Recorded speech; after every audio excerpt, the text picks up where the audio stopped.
Today, I'm at the Doc Holliday Festival in Griffin, Georgia.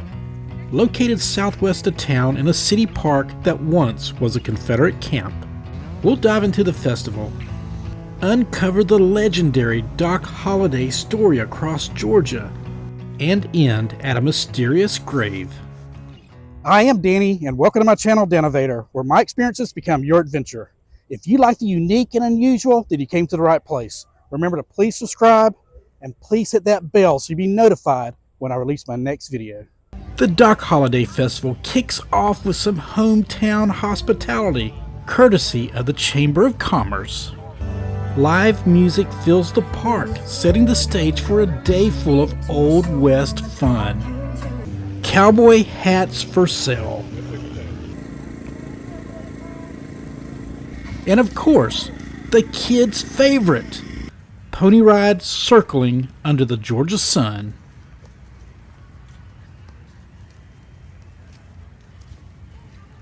Up the hill, past this skate park. The smell of hickory smoke leads me to the festival's barbecue cook-off. There I found teams with amazing pits and some pretty creative signs. Back in the vendor area, one of the most unique booths lets you forge your own knife or keepsake at a working blacksmith station.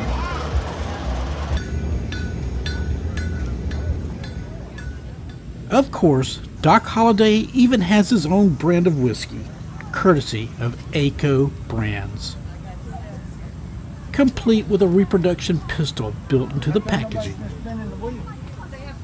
Not every festival has a mechanical bull or a blood donation bus parked nearby. Beyond these towering tents, the Old West comes alive.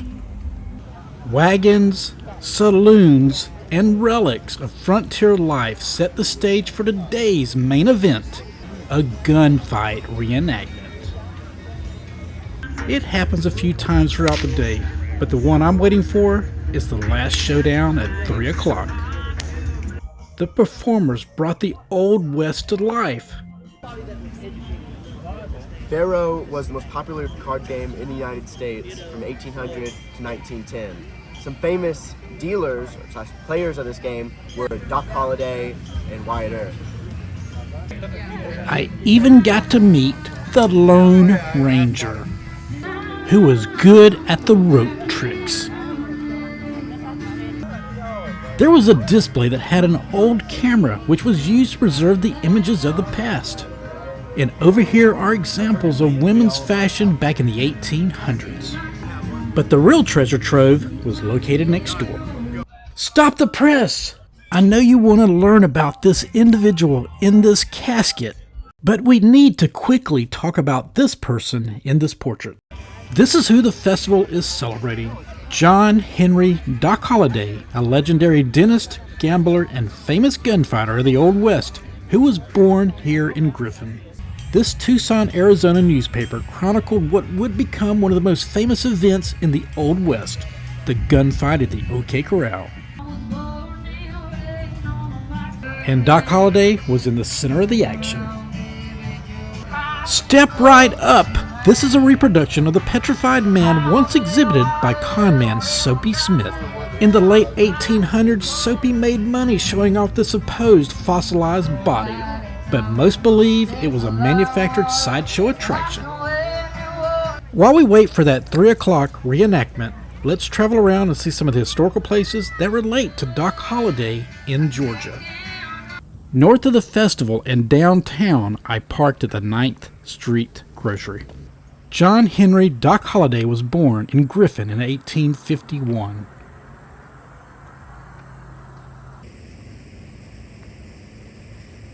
This is the area where Doc Holliday spent his earlier years. Though often considered an only child, he grew up in a full household. Father, mother, an adopted brother, and 4 aunts and uncles taken in after his grandfather's death. This was the beginning of his remarkable journey.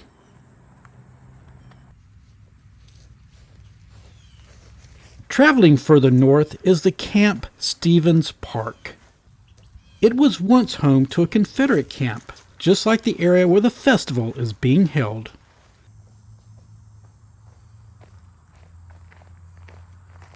Henry Burroughs Holliday owned many properties throughout the Griffin area, including a property about a quarter-mile north of here that became a Confederate training ground.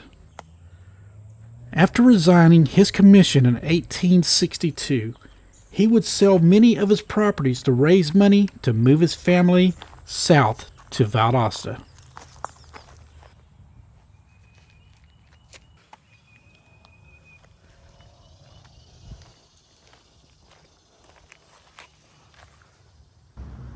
Back in the town of Griffin on Hill Street once stood the first Presbyterian church. It is now where you'll find the fire station.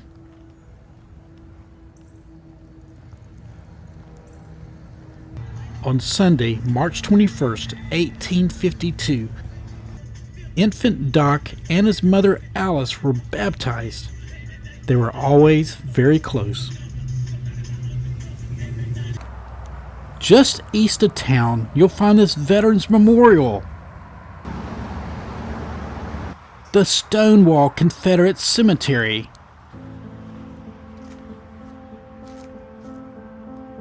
and Rest Haven.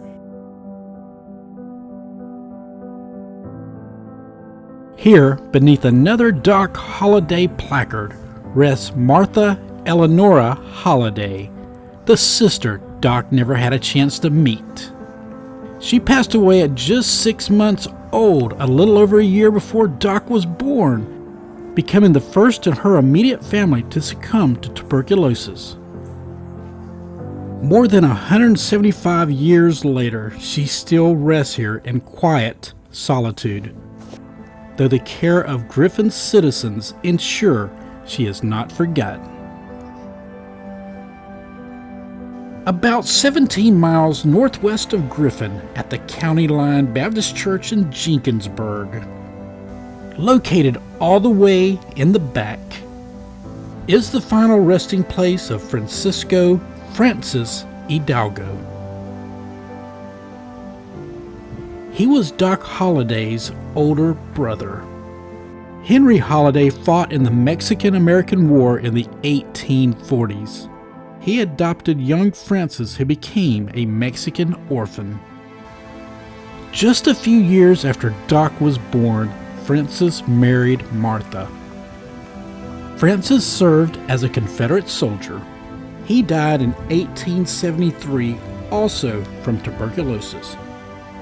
Before we leave, let me show you this gravestone. This headstone reminded me of Doc Holliday's best friend, Wyatt Earp, who also was at the gunfight at the OK Corral in Tombstone. Back in Griffin on Broad Street is the old Spalding County Courthouse. Construction was completed in 1860. It served for the legal affairs of Henry and Doc when he would return later to Griffin. It is now Waypoint, a sanctuary for veterans. From the rear of the old courthouse, you can see the new courthouse. Just a couple of blocks west of the courthouse stands the Solomon Street building. It once belonged to Doc Holliday's grandfather. Then it was passed to his mother, and then to Doc when he became of age. After earning his dental degree, Doc practiced here briefly until tuberculosis changed his life forever. He sold the property, and while records are scarce, many believe he made one last trip south to Valdosta before turning west. A week before the festival, I made that same journey, about 200 miles south of Griffin. My first stop in Valdosta was the Lowndes County Historical Society and Museum. This building was the old Carnegie Library that opened in 1914.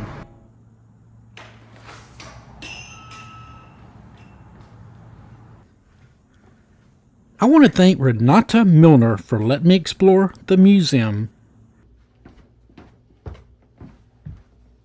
Its local rich history extends down into the basement. This is a map of how Valdosta would have looked in 1885. Over in this corner is an exhibit of Gypsy the Elephant, who in 1902 went on a rampage through the streets of Valdosta, resulting in the death of her keeper. The chief of police had to end her life. And just around the corner is the Doc Holliday exhibit. Henry Burroughs Holliday brought his family to Valdosta in 1864, probably to avoid Sherman's march later that year.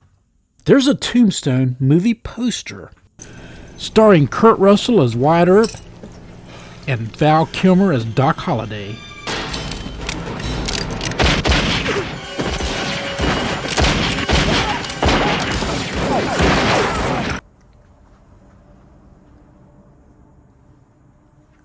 As a teenager growing up in Valdosta, here's his old schoolhouse. And here's the Pennsylvania Dental College that he attended. Left of Doc's portrait is his father Henry, and to the right is him and his mother Alice. Here's some pictures of the house that Doc grew up here in Valdosta. We will see it shortly. And lastly, here are the mayors of Valdosta, with Henry Burroughs Holliday being the third.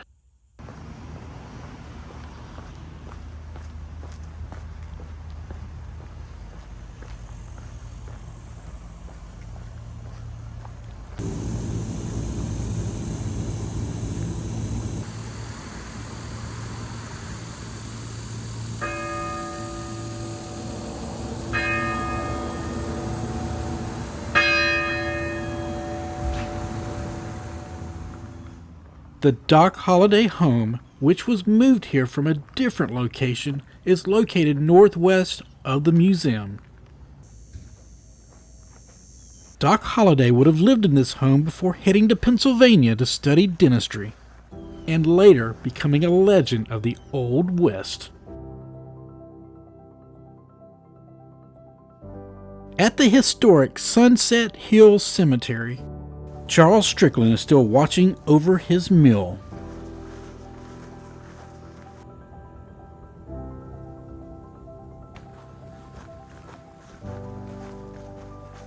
Here's the grave of Doc Holliday's mother, Alice Jane.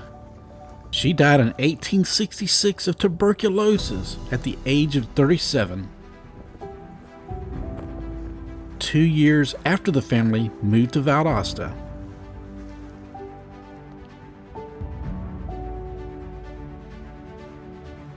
Here lies Chief of Police J.W. Dampier, who put down Gypsy the Elephant. And here's the grave of the trainer, James O'Rourke, who was killed by Gypsy on November 22, 1902. And finally, here's the grave of Major Henry Burroughs Holliday, Doc's father. After his wife Alice died, he quickly remarried Rachel Martin, who was 24 years his junior. Combined with his decision to accept the Union victory and work with Reconstruction authorities, these choices drove a lasting wedge between him and Doc, leaving bitterness that followed them both for the rest of their lives. After Henry died in 1893, Rachel remarried and is now buried in Atlanta.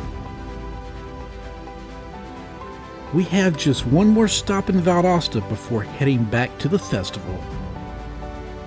The Tabernacle Church of God is located at the corner of Martin Luther King Drive and Holiday Street.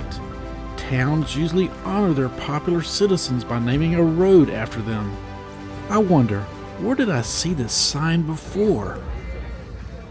Back at the festival, I believe it's getting time for the showdown. Hey there, I'm Andrew with Spurred West. We're here in Griffin, Georgia, the birthplace of Doc Holliday. And right now we're about to have a gunfight.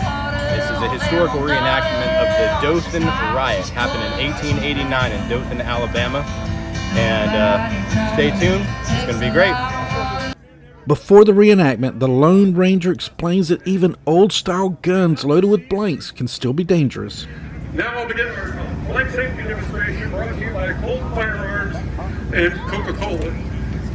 As you can see what kind of damage a blank will do just to a regular soda can.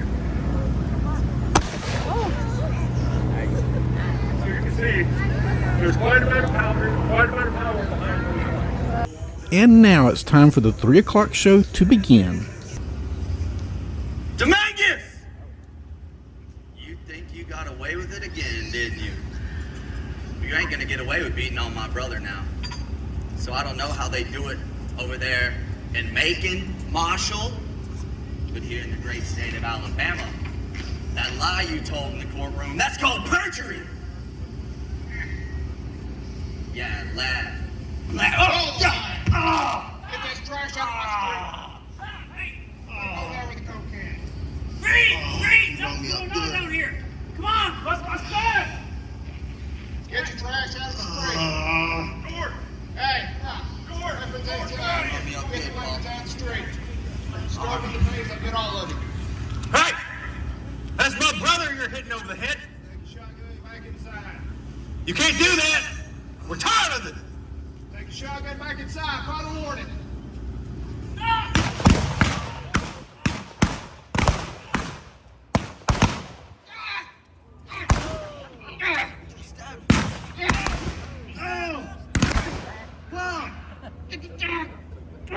You scoundrels shot my paw! I was secretly hoping they'd stage an OK Corral shootout for the Doc Holliday Festival, but the Dothan gunfight was still an exciting show. The Doc Holliday Festival may be winding down, but we got one more place to visit before we finish this adventure. I traveled northeast from the festival to the Old Oak Hill Cemetery, which is adjacent to the cemetery where Doc's sister Martha is buried.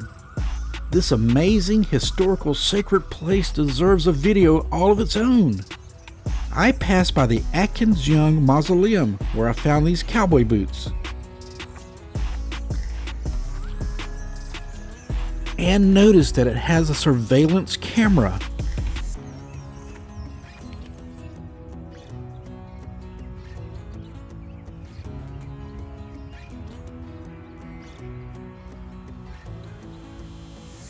Here's the grave of Captain John McIntosh Kell. He was a Confederate seaman.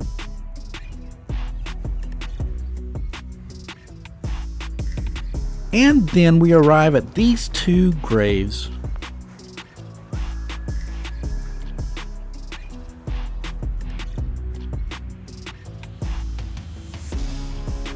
At this unmarked plot, some believe John Henry Doc Holliday was brought home by his father despite records placing his death and burial in Glenwood Springs, Colorado. Others say his father himself rests here beside him. The truth is uncertain.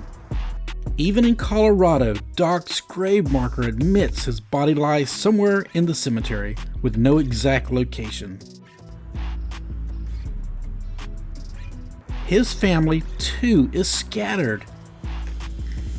His parents in Valdosta, his infant sister here in Griffin. Doc perhaps in neither place or both. Legends and lore have filled the gaps, but what remains is a mystery that may never be solved. And maybe that's fitting for a man who lived fast, died young, and left behind more questions than answers. I personally believe his remains are still in Colorado, and I believe that's where they need to be, because he's a legend of the Old West. If you enjoyed this video, make sure you give me a big thumbs up, and always remember, your adventure awaits with the Danovator. I'll see y'all the next time.